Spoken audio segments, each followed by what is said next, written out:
Praise God, hallelujah. So isa pong muling mapagpalang araw sa ating lahat, mga kapatid ko po kay Kristo. At tayo muli ay nagkasama ngayon sa pamagitan po ng pagpapahayag ng salita ng Diyos na ito, mga kapatid. Sapagkat alam ko po na ang isang bagay na mahalaga sa buhay ng bawat sa atin ay walang iba kundi ang tinig ng Diyos sa pamamagitan po ng kanyang mga salita. Amen po. Kaya sa araw na ito, muling isang pinagpalang araw para sa atin sapagkat muling darating sa atin ang salita ng Panginoon. So bago po lahat na tayo po ay manalangin, ilulog sa ating Diyos ang lahat ng ating gagawin upang ito po ay magkaroon po ng tagumpay sa araw na ito, mga kapatid. Tayo po'y manalangin sa ngalan ng Ama, ng Anak at ng Espiritu Santo. Amen. Ama namin Diyos na nasa langit, Yahweh Shaddai, pinupuri ka namin at pinapasalamatan sa araw na ito na aming buhay. Muli kami po'y nagpapasalamat sa sandaling ito na muli namin makasama kayo sa pagitan po ng iyong mga salita. At dalangin po namin, O Diyos, na muling pagpalain ang pagpapahayag na ito ng iyong mga salita. Patuloy mo pong ihandang aming mga puso, linisin ang aming puso sa lahat ng mga karulihan upang kami maging kaaya-ay at kalugod-lugod sa iyong banal na harapan. Pagpalain mo po, Panginoon, ang pagpapahayag ng iyong mabuting balita. Naway patuloy, O Diyos, na kasiyan ito ng iyong kapangyarihan upang sino man ang makapakinig nito, Panginoon, ay maranasan po nila ang pagpapala ng iyong mga salita. Dinadalangin na po namin, Panginoon, ang mga kapatid namin na muling makapakinig nito, naway tumimo sa kanilang puso ng iyong mga salita na magsilbi kalakasan, matatag na pananampalataya darating sa kanilang buhay at naman kanilang mga kahilingan sa sandaling ito. Nawa, O Diyos, sa kanilang pananalig sa iyong mga salita ay iyong ipagkakaloob. Pagpalain mo na po, Panginoon, ang internet na ito, ang studyong ito, kung saan ay nagagamit mo upang may pahayag ang iyong mga salita. Dalangin po namin ng patnubay mo sa mga kapatid po namin ginagamit mo, ang Garces family, nandito po sa Marian at kanyang magulang doon sa ibang lugar, bansa. Pagpalain mo po sa sandali nito sa mas nang naruroon. Ganoon din po, Yahweh, ang iyong mga salita na may ahayag upang patuloy na ito'y magtulot ng matatag na pananampalataya sa bawat manalig tumanggap ng iyong mga salita. Ganoon din po ang iyong lingkod, patuloy gamitin mo na may karunungan at kaalaman upang ipahayag ang iyong kalooban sa magitan po ng iyong mga salita. Salamat po ng marami, Panginoon, sa daling ito ay amin na pong inaangkin ang katagumpayan ng pagpapahayag ng iyong mga salita. Answer prayer, lahat ng mga mayroon pong mga kahilingan. Salamat po ng marami. At ito po ang aming samudalangin sa ngalan ni Jesus, sa ngalan ng Ama, ng Anak at ng Espiritu Santo. Amen and Amen. Purihin natin ang ating Panginoon. Sumuli, isa pong mapagpalang araw sa ating lahat. Ang kanyang mga tatahanan, mga kapatid mo namin na sa kanilang mga sa mansilang naroon, kung saan ay napapakinggan ang tinig ng Diyos na ito, mga kapatid, sa pamagitan po ng kanilang mga lingkod. Nawa, kaya sa araw na ito ay patuloy din kayo upang matunghayan ang kalooban ng Diyos. At ang mabuting balita ng ating pagsalusaluhan sa araw na ito, mga kapatid, ay hahanguin natin sa Ebanghelyo po ayon kay San Mateo, Kabanata 9, ang talata ay 36 hanggang Kabanata 10, talata 8. Matthew chapter 9, verses 36 up to chapter 10, verse 8. Nang makita niya ang napakaraming tao, nahabag siya sa kanila sapagkat sila'y lito at lupaypay, parang mga tupang walang pastol. Kaya't sinabi niya sa kanyang mga alagad, sagana ang anihin, ngunit kakaunti ang mag-aani. Idalangin ninyo sa may-ari ng anihin na magpadala siya ng mga manggagawa sa kanyang mga ubasan. Tinipon ni Jesus ang 12 alagad at binigyan ng kapangyarihang magpalayas ng masasamang espiritu at magpagaling ng mga may karamdaman. Ito ang pangalan ng 12 apostol. Si Simon na tinatawag na Pedro at si Andres na kanyang kapatid. Sina Santiago at Juan na mga anak ni Zebedeo. Sina Felipe at Bartolome.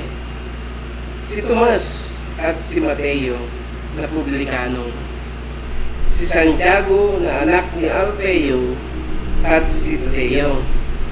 Si Simong Makabayan at si Judas Iscariote ang nagkanulo kay Jesus. Ang 12 ito'y sinugo ni Jesus at kanyang pinagbilinan, huwag kayong pupunta sa lugar ng mga hentil o sa mga alinmang bayan ng mga Samaritano. Sa halip ay hanapin ninyo ang mga nawawalang tupa ng sambahayan ng Israel. Humayo kayo at ipangaral ninyo na malapit nang maghari ang Diyos. Pagalingin ninyo ang mga may sakit at buhayin ang mga patay. Pagalingin ninyo ang mga ketungin at palayasin ang mga demonyo. Yamang tumanggap kayo ng walang bayad, magbigay naman kayo ng walang bayad. Mga kapatid ko po kay Kristo, ito po ang mabuting balita ng ating kaligtasan. Pinupuri ka namin, Panginoong Heso Kristo. So mga kapatid, salamat po sa Diyos sa pagkabasa ng kanyang mga salita, na kung saan ay sa araw na ito, muli po tayong pagpalain ng Diyos ng kanyang mga salita. At ang mabuting balita na ito, mga kapatid, ay ito po yung ating pong Sunday Gospel sa week na ito, mga kapatid ko kay Kristo. At ano po ang ating mong maibabahagi sa inyo bilang maging inspirasyon na muli ng ating pong mga buhay sa salita ng Diyos. Ang aking pong ipamamagat ay walang iba kundi ang puso ng Panginoon sa lahat ng tao. The heart of Jesus to all people. Amen. So mga kapatid, kung titignan po natin, ang Panginoong Yesus ay talaga namang higit makadiyos. At hindi lamang po makadiyos ang ating Panginoong Yesus, siya po ay makatao, makamasa, sapagkat ang puso niya, kung titignan po natin mga kapatid, ang nilalaman ng puso niya ay talagang ito'y para sa lahat. Para sa iyo, para sa akin, at para sa ating lahat, mga kapatid ko po kay Kristo. Ang buhay natin ay talaga naman walang ibang lumikha kundi ang Diyos. Ang buhay natin ay galing sa Diyos, mga kapatid ko po kay Kristo. Kaya naman, sa lahat ng ating pong mga pangangailangan sa buhay na ito, maging sa buhay ngayon na nasa dapat tayo sa sanlibutan, ay kanya pong inilaan naging ang buhay sa hinaharap, mga kapatid, ay talaga namang pinaghandaan din ng Panginoon ang lahat ng bagay nito. Kaya naman, kung titignan po natin talagang ang Diyos ay talagang tinitignan niya ang lahat ng ating pong kalalagayan, brothers and sisters in Christ. Sa simula pa lamang ng kanya pong pag-misyon sa libutan, brothers and sisters in Christ, makikita po natin na ang Panginoon ay dumarating, pumupunta sa iba't ibang lugar sa Israel, mga kapatid. Particularly po, nagsimula po siya doon sa Galilea, at sa kanya pong pagpunta, mga kapatid, na patunayan po natin na sa salita ng Diyos ay napakaraming tao ang siyang lumalapit sa Panginoon. Amen? Dahil nakita nila yung mga kamangha-manghang ginagawa ng Panginoon at that time, brothers and sisters in Christ. At alam ko po, kahit ngayon, ay ganito rin po ang puso ng Panginoon sa mga tao. Kaya sa araw na ito, mga kapatid, pasalamat ka sa salita ng Diyos sapagkat isa ka sa nasa puso ng Panginoon, na kung saan ay nais po niya na matanggap ang lahat ng bagay na nasa puso ng Panginoon, sapagkat ganon ang puso ng ating Panginoong Jesucristo sa bawat isa sa atin. Amen po. At sa ating pong pagninilay ng kanyang mga salita ay meron po akong maibabahagi sa inyo na 3 C na kung saan ay ito'y nasa puso ng Panginoon para sa bawat isa sa atin. Nakahanda na po ba kayo, mga kapatid? Amen. Salamat sa Diyos at purihin natin si Yahweh El Shaddai. Amen. So, ang unang C na aking kong ibabahagi na nasa puso ng Panginoon sa lahat ng tao, mga kapatid ko po kay Kristo, ay makikita po natin doon sa verse 36 na kung saan ang sabi ng Panginoon doon sa kanyang mga salita, nahabag ang Diyos sa lahat ng tao.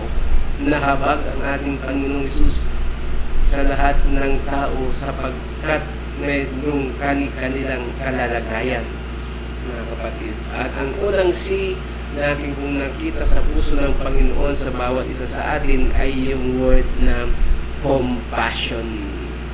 Compassion, brothers and sisters in Christ.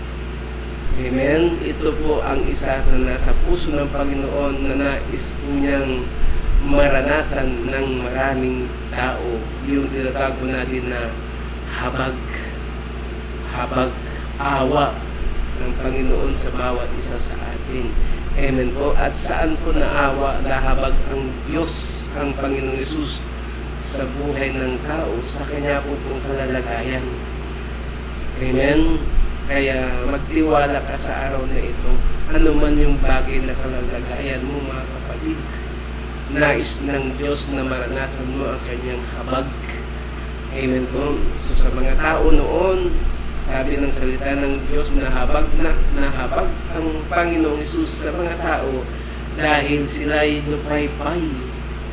Amen. Kapag sinabi ito nating lupaypay, mga kapatid ko kay Kristo, ay ang pinakamalapit na pwede nating maunawaan sa word na lupaypay ay talaga namang yung maraming kabigatan sa kanilang buhay. At dahil sa kabigatan yan, mga kapatid, parang wala na silang pag-asa, wala silang magagawa. Hinang-hina sila. Amen. Wala na po silang kapag-asa. Yun ang nakita ng Panginoon. Kaya yung habag niya sa kanyang puso ay nais niya na iparanas sa maraming tao. Nais niya na kanyang tulungan yung mga tao na kung saan ay wala na pong kapag-asa sa buhay. Wala na pong magagawa sa kanila pong buhay. Kaya ano man ang kalalagayan mo ngayon, mga kapatid ko kay Kristo, meron ka man pagsubok, panghihina, meron ka mang kabigatan sa iyong puso na lalahanin ngayon sa iyong buhay. Amen. Maaring meron kang napakalaking problema ngayon sa iyong buhay sa daling ito. kapag napakinggan mo ang salita ng Diyos na kung saan ay nihayag ngayon, mga kapatid ko, kay Kristong magalak ka sapagkat dumating sa iyo ang puso ng Panginoon na kung saan ito yung tinatawag natin na habag, compassion, brothers and sisters in Christ. Amen po. At kung titignan po natin, mga kapatid ko po kay Kristo, yung habag ng Diyos, yung awa ng Diyos na kanyang iparanas, ipadama o gawin sa buhay natin ay hindi katulad ng habag o awa ng tao kung minsan sa kanyang buhay. Bakit? Sapagkat ang tao, kung minsan nahabag siya sa kanyang kapwa-tao, hanggang doon lang kung ano yung nakikita niyang sitwasyon sa buhay ng kanyang kapwa, kung ano yung sitwasyon na nakikita niya sa maraming tao. Halimbawa, doon sa lugar ng Yansan, alam natin na itong nakaraang araw ay talagang nagkaroon po ng napakalakas na lindol. At doon nakita natin yung takot, yung panghihina ng mga maraming tao doon dahil po sa napakalakas na lindol na kanilang naranasan. At maaaring sabihin natin na kawawa naman sila. So, nahahabag tayo. Pero kung minsan, wala po tayong magagawa na. Wala tayong natutulong. Pero sa totoo lang, ang habag ng Diyos ay iba, mga kapatid. Yung talagang laman ng puso ng Panginoon sa kanyang habag ay hindi lamang niya nakikita kung ano ang iyong kalalagayan, hindi lamang niya nararamdaman kung ano ngayon ang iyong kalalagayan, kung ano ngayon ang iyong kabigatan, kung ano ngayon ang iyong pagkatakot o alalahan sa buhay o problema sa buhay. Kundi, hindi lamang niya alam, kundi sa pamagitan po ng kanyang habag, brothers and sisters in Christ, nais pa ng Diyos na ikaw ay tulungan. May gagawin pa ang Diyos. Hindi lamang naramdaman, hindi lamang sasabihin ng Diyos na kaawa-awa ang buhay ng tao, kundi sa kanyang habag, may ginawa pa ang Diyos sa kalagayan ng tao. Amen po. Iyon ang nais ng Panginoon. At ito po dapat ay makikita natin sapagkat ang Diyos, mga kapatid, ang kanyang awa ay para sa lahat. Para sa lahat. Depende na lang sa tao kung ito po ay kanyang tatanggapin. Depende na lamang sa tao kung ito po ay kanyang mararamdaman ang habag ng Diyos. Sapagkat nais ng Panginoon na mahabag siya sa marami. Ano man ang kanyang kalalagayan. Brothers and sisters in Christ. Amen po. Kaya sa araw na ito, damhin mo ngayon ang awa at habag ng awa o habag ng Diyos sa buhay mo. Sapagkat mayroon siyang gagawin. Hindi lamang ninaramdaman, kundi ano man yung bagay na problema mo o kaguluhan ng iyong buhay. Nais ng Panginoon na ikaw ay magtagumpay sapagkat tutulungan ka niya. Amen po. Iyan ang puso ng Panginoon. Brothers and sisters in Christ. At ang puso ng Panginoon, the first letter C is the word compassion. Amen po. Naalala ko po yung isang pangyayari sa buhay ko, mga kapatid. Minsan, isang araw sa aming pong bahay, ay meron pong isang matandang dumating sa aming pong bahay, mga kapatid ko po kay Kristo.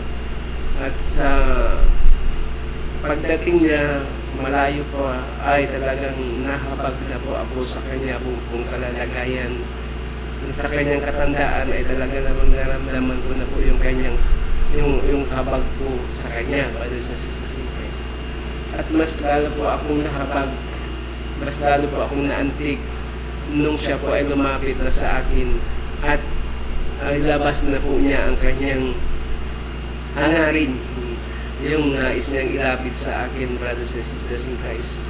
At ang sabi niya, anak, pwede ba akong humiram sa iyo ng ganitong halaga? Sabi niya sa akin. Nagsabi po siya ng halaga. Amen. Alam niyo po, sa sandaling iyon, ako po ay nagalak. Ako po ay nagkaroon po ng kagalakan sa aking puso sapagkat sabi ko sa Panginoon, salamat Panginoon sapagkat napakabuti mo. Inilapit mo sa akin ang taong ito sa kabila ng aking kalalagayan.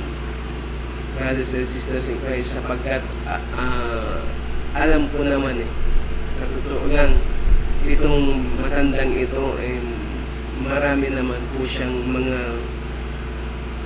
kakilala, mga malapit sa kanyang relatives na kung saan ay mas meron pa sa kanila. Mas meron pa sa kanila mga kapatid. Pero nagpapasalamat pa rin ako sa Panginoon sapagkat pinalapit niya sa akin ang taong ito mga kapatid. Amen. At dahil sa bagay na iyan na kanyang inihiling, amen, dahil mayroon naman po tayo walang Diyos, kaya iniabot ko sa kanya yung kanyang hinihiling. At alam niyo po, sa kagalakang iyan, naramdaman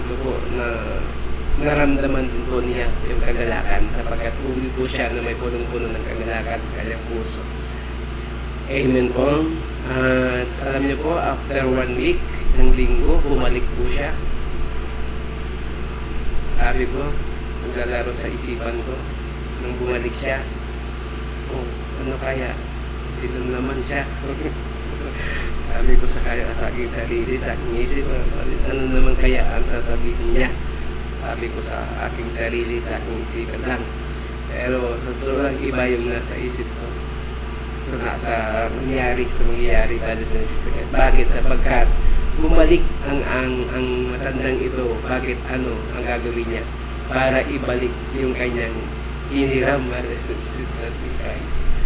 Kaya dahil sa habag at sa kagalakan na kinaranasan mga kapatid, sabi ko sa kanya, Loda, hayaan mo na lang, sa inyo na lang yan.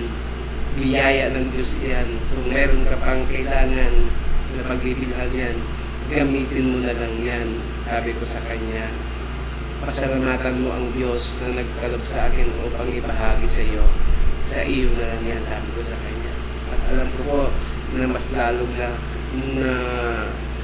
mas lalong nagalak ang taong ito sapagkat naranasan niya ang kagalakan, naranasan niya ang habag ng Diyos, mga kapatid ko po kay Kristo. Amen po. So ang bagay na ito ay hindi natin magawa, hindi mangyari sa buhay natin kung wala ang habag ng Diyos. At ang habag ng Diyos, sabi ko nga, hindi lang naramdaman, mayroon pa siyang ginagawa sa buhay ng bawat isa sa atin. Amen? So yun ang puso ng Panginoon sa lahat ng tao.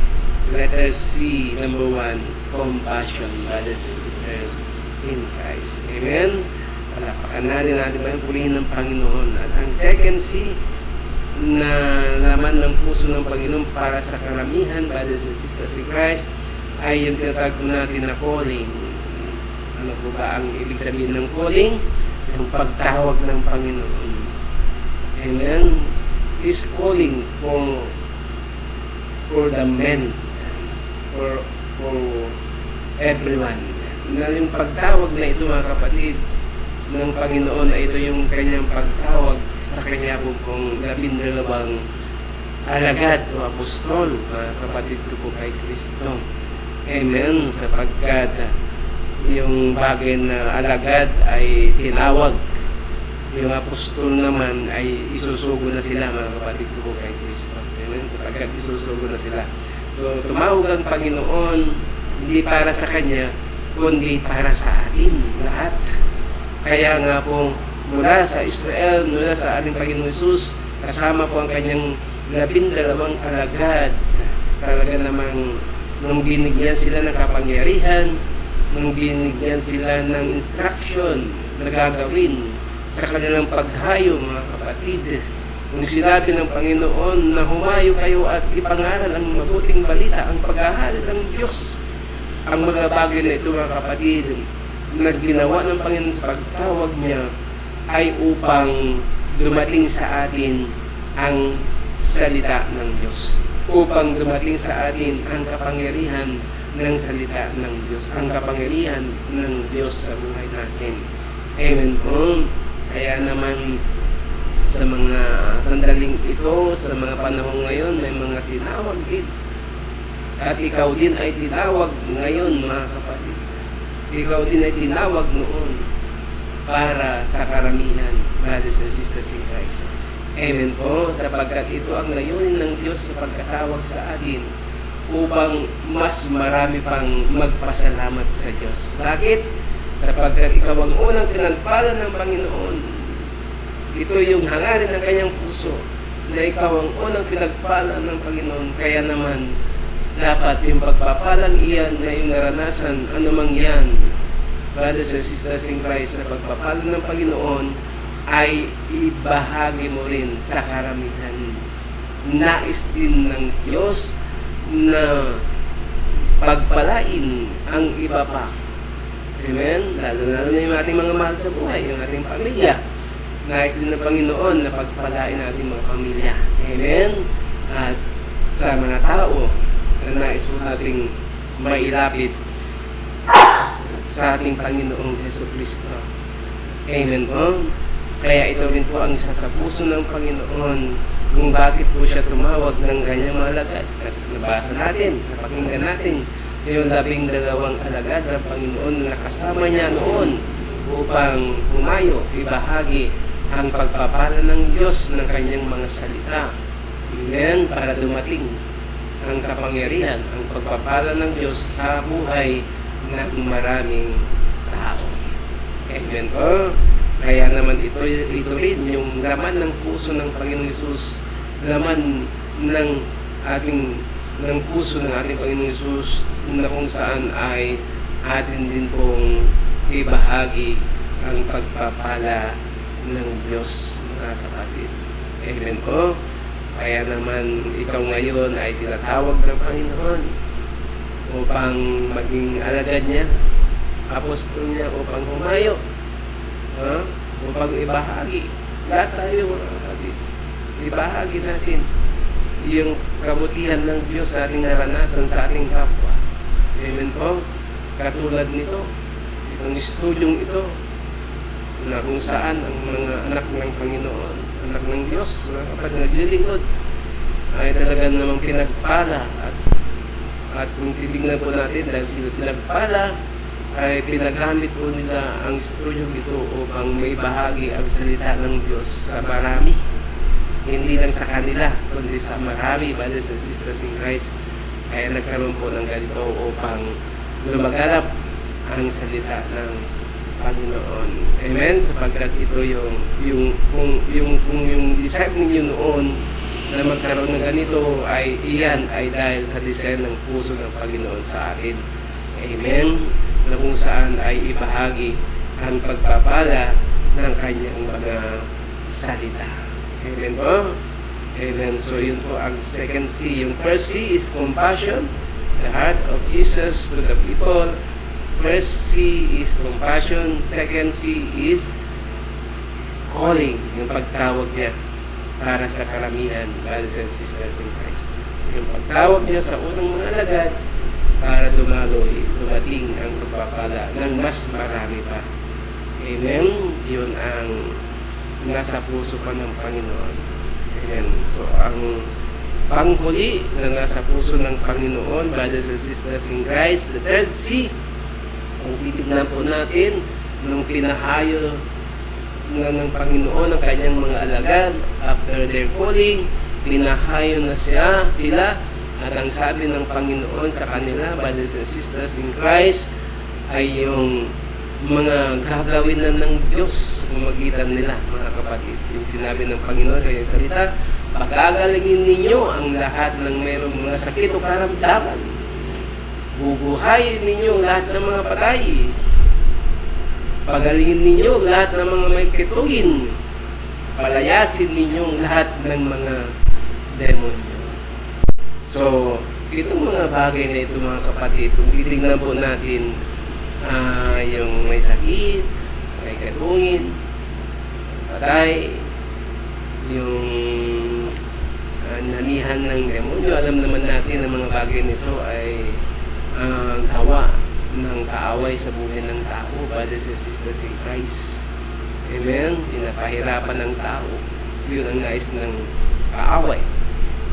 Amen? Subalit mga kapatid, itong mga bagay na ito nagaganap sa buhay ng tao, yung may sakit o karamdaman, yung naghahari ang kaaway sa buhay natin sa magitan ng mga ginagawa niya, ginagamit ang buhay natin.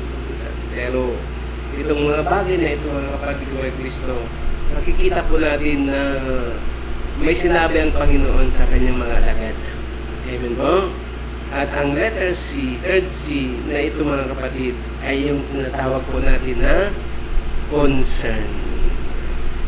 Concern ang Panginoon sa buhay ng bawat isa sa atin. Amen po? Ibig sabihin, brothers and sisters in Christ, ang Panginoon talaga namang simula pa noon ay talagang tinitignan niya na ang kalagayan ng tao upang siya tulungan. Napakatinding concern ng Panginoon sa bawat isa sa atin. Sa lahat ng mga may sakit o karamdaman, ano ang nais ng Panginoon? Ano ang puso ng Panginoon? Ano yung concern niya? Ikaw ay gagaling. Ikaw na may sakit o karamdaman sa sandaling ito, mga kapatid, ang nais ng Panginoon sa iyo ay gumaling ka sa pagitan po ng kanyang mga salita. Bakit? Para ikaw ay patuloy na makapaglingkod, makapagpasalamat, para ikaw ay mayroong lakas, para ikaw ay mayroong kalusugan sa araw-araw mong ginagawa. Kung may trabaho ka, kung mayroong kang mga obligasyon sa buhay, sa bahay, o saan man ang kaman naroroon, because maganda yung tayo po ay may kalakasan. Maganda yung tayo po ay malusog. Amen po. Kasi araw, may nagsasabi na bawal magkasakit. Talaga, mahirap po magkasakit na kapatid. Pero sandaling yan na dumating sa iyo ang anumang sakit karamdaman, nais ng Panginoon na tayo ay kanyang paggagalingin. Amen? Bubuhayin ang mga patay. Actually, panahon talaga naman ng Panginoon ay mayroon po siyang binuhay na namatay. Si Lazaro, alam natin, itong kapatid ni Martha, ni Maria, yung mga kaibigan ni Jesus sa Betania, brothers and sisters in Christ, dumating kay Lazaro yung kamatayan. Subalit nakikita natin doon sa kanyang mabuting balita sa John chapter 11, doon natin matutunghayan na talagang binuhay niya itong si Lazaro. Amen po. Naging yung bata na matay, nabuhay din, brothers and sisters in Christ. Amen po. So, sa ngayon na pangkaraniwan sa buhay natin, mga kapatid, maaaring gagamitin tayo upang mabuhay ang tao. Anong ibig sabihin nun? Mabuhay ang kanyang pananampalataya. Mabuhay ang kanyang pag-asa. Hello? Yung pag-asa niya sa Diyos. Yung pananampalataya niya sa Diyos sapagkat marahil siya po ay nawawala na ng pag-asa. No? Pero sa totoo lang, hanggat may Diyos sa buhay natin, mayroong kapag-apag-asa. Amen po? Huwag kang mawala ng pag-asa. Huwag kang bibitiw. Huwag mong bitawan ng pangako ng Panginoon. Sapagkat ang Diyos ay makapangyarihan sa lahat. Walang imposible sa Kanya. Ano mang mahirap sa buhay ng bawat isa sa atin, mga kapatid. He is concerned with our faith to Him. Pinapatatag, pinapalakas. Magitan po ng mga pagsubok, magitan po ng Kanyang mga salita, naring napapakinggan. Marami po tayong malalaman patungkol sa Diyos. At doon tayo nagkakaroon ng matatag, malalim na pananampalataya sa Kanya sapagkat nakikilala natin na siya ng malalim sa magitan po ng Kanyang mga salita. Amen po. So lahat ng ito, mga kapatid, nakalalagay ng tao sa daling ito. Ang Panginoon ay may concern sa bawat isa sa atin. Amen po. Kaya sa araw na ito, Ano man ang ating pong mga kalalagayan sa buhay, sino po ba ang mayroong sakit o karamdaman sa daling ito? Sino po ba ang may problema sa daling ito? Sino po bang nakakaranas ngayon ng pagsubok? Sino po may maalalahanin ngayon? Sino po may mga pangangailangan sa ngayon? Brothers and sisters in Christ, ano man ang sitwasyon mo ngayon, lalahanin mo ang Panginoon ay talaga naman mayroon siyang pakialam sa ating buhay. Hindi tayo iniwan, hindi tayo pinabayaan ng Panginoon, kundi yung concern niya ay lagi nasa atin, mga kapatid. Kung ano yung mga bagay na dapat nating pagtagumpayan sa buhay ng bawat isa sa atin. Tayo po ay Kanyang ililigtas. Amen po. Sapagkat ang Diyos, titignan po natin ngayon, gumagawa pa rin ng paraan upang ang tao ay manumbalik sa Kanya, mga brothers and sisters in Christ. At panahon na ngayon na tayo manumbalik sa Panginoon. Amen po. Kaya katulad kanina, mga kapatid, ako po ay galing sa Abra. Kami po ay nagkaroon po ng NPG doon sa lugar po ng Banggit ng ating mga kapatid na ito'y matagal na nating hindi nakasama. Nakikita natin, marahil nakakasalubong natin, pero po yung paglilingkod po nila sa gawain natin ay talagang hindi po natuloy noon. Natigil ng matagal. Pero kung titignan po natin, mga kapatid, hindi nagkulang ang Diyos, hindi nagpabaya ang Diyos, kundi lagi silang naaalala ang Panginoon ng kanilang buhay. At gumagamit po siya ng kanyang mga lingkod upang sila po ay abutin. Bakit? Sapagkat ang Diyos ay may alalahan sa bawat isa sa atin. Amen? May concern sa buhay natin. May puso ang Panginoon sa bawat isa sa atin. Mahal na mahal tayo ng Panginoon. He is always concerned kung ano ang pangangailangan natin. Kung ano kailangan ng buhay natin, mga kapatid ko po kay Kristo. Amen po. Kaya, ang mga bagay na ginagawa ng Panginoon sa ating buhay, patuloy natin na ito'y mapansin. Patuloy natin ating maramdaman, yung ginagawa ng Diyos sa atin. Amen po. Alalahanin mo. Ngayon, kailangan na makita mo, malaman mo, maramdaman mo kung gaano ka-concern ang Diyos sa iyo sa pamamagitan ng ating Panginoong Yesu Cristo. Amen po. Kaya naman, panghalagan mo ito na ginagawa ng Diyos sa buhay mo. Amen po. Sapagkat habang may panahon, habang mayroong lakas, dapat ngayon na, mga kapatid, na ating pumakita kung gaano tayo kamahal ng Panginoon. Amen po. Kaya don't worry, be happy with the Lord, mga kapatid ko po kay Kristo. Amen po. Sapagkat alam natin ang lahat ng bagay nito na nasa puso ng Panginoon, brothers and sisters in Christ, ay malaya nang ibinigay sa atin. Amen po. Malaya niyang ibinigay sa atin. Ito po ay libre niyang ibinigay, ginawa sa buhay ng bawat isa sa atin. Amen po. At dahil dito po ay malaya, dapat na rin ang puso natin ay malaya ding tumanggap at malaya ding maibahagi para pa sa marami, mga kapatid ko po kay Kristo. Amen po. Ang Panginoon, lagi po niyang inaalala ang iba. Amen. Kung paano po niya ikaw noon ay inalala, nais din po niya na maalala ang mga iba sa pamamagitan ng bawat isa sa atin.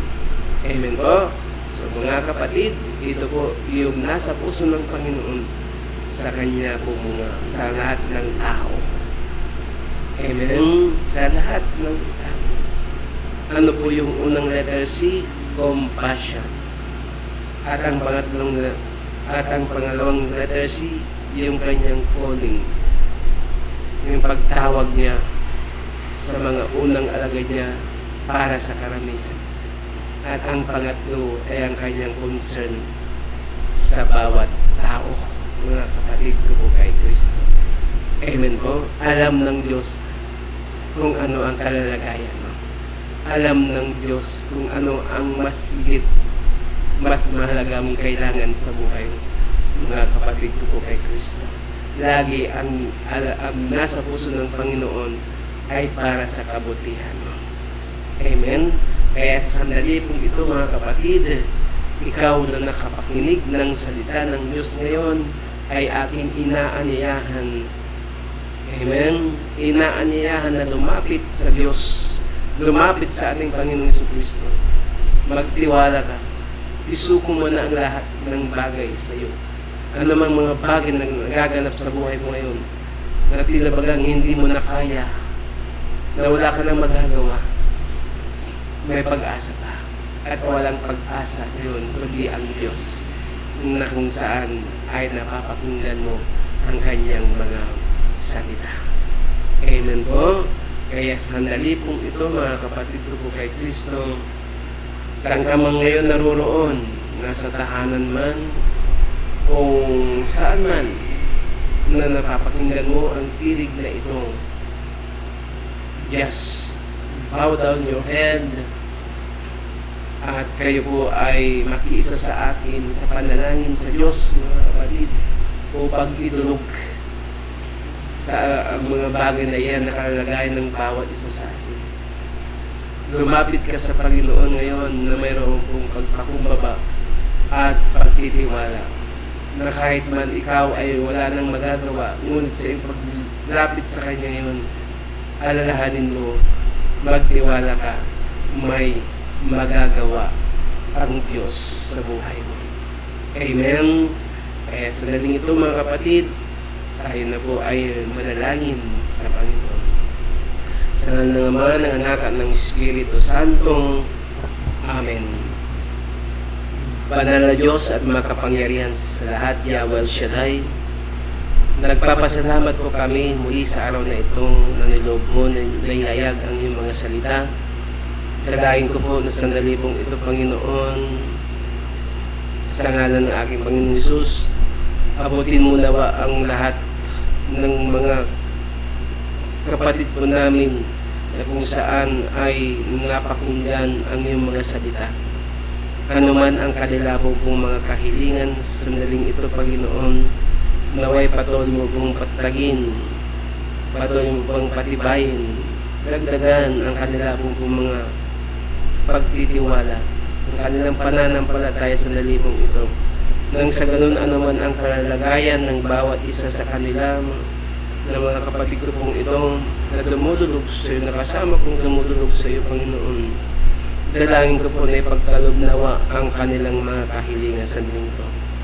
Nawa o Yahweh ay patuloy na manatili sa kanilang puso ang iyong mga salita na napakinggan pa nila nung una hanggang sa kasalukuyan, at mapapakinggan pa na loobin mo na sila makapakinig, Panginoon.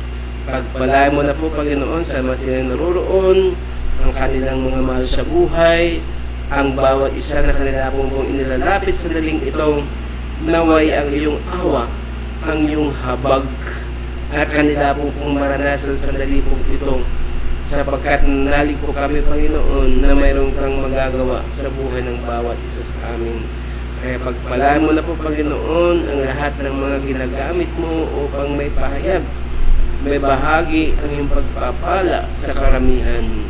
Nawa anuman ang kanilang inalap sa daling ito ay iyong ipagkakaloob ang katugunan ng kanilang mga hinihiling. Pagpalaan mo na po, Panginoon, patuloy ang ginagamit mo upang may hayag ang iyong salita, ang El Shaddai Ministry, ang lahat ng mga papahayag ng iyong mga salita, patuloy gamitin upang may maibahagi ang salita mo, Panginoon. Ganon din po, Panginoong Diyos, ang mga kapatid po namin na ginagamit mo sa kapanahonan upang may hayag ang iyong salita. Ang buhay ng aming mga kapatid mula po kay Sister Mary Ann, ang kanyang mga anak, at ang lahat ng kanyang mga kasama, lalo-lalo na po ang kanyang pong nanay, Sister Stella, na nasa ibang bansa, Panginoon, ang patuloy na patnubay mo sa kanya, tampo na kanyang pong mga ibang anak pa, kanyang mga kasama doon sa ibang bansa. Lagi po ang iyong pag-iingat naway dumating sa kanilang buhay at iyong provision na hindi po sila magkukulang araw-araw. Sa dali pong ito, Panginoon, nakikisa po ako sa panalangin ng mga kapatid na nakataas ang kanilang mga kamay, hawak ang lahat ng kanilang mga prayer request man kung sila may naisulat, hindi man naisulat, Panginoon, pagpalaan mo na po ang bawat isa sa kanila pong buhay. Yahweh Shaddai, salamat po sa dali pong ito na nihayaga yung mga salita at amin na pong inaangkin at iniahayag, Panginoon, lahat ng may mga kahilingan ngayon ay iyon ang tinugon ang lahat ng kanilang kahilingan. Oo, silang babalik o pupunta po sila sa mga tahanan, sa kanilang mga tahanan ng Panginoon na answered prayer, O Yahweh El Shaddai. Salamat po ng marami, Panginoon, at amin na pong inaangkin ang kaluguran ng datang ito. Sa pangalan ng aming Panginoong Jesucristo, pagpalaan mo na po ang bawat isa sa amin. Sa iyo lahat ang kapulihan at karangalan, tanging sa iyo lamang, sa ngalan ng aming Panginoong Jesus. Amen and Amen. Purihin ka, O Yahweh El Shaddai. Brothers and sisters, salamat po sa inyong lahat sa muli na pagpapayag, pakikinig ng salita ng Panginoon. Hanggang sa muli, mga kapatid, ang iyong kapatid, ka-prayer partners, Brother Gregory Rabilas. God bless us all.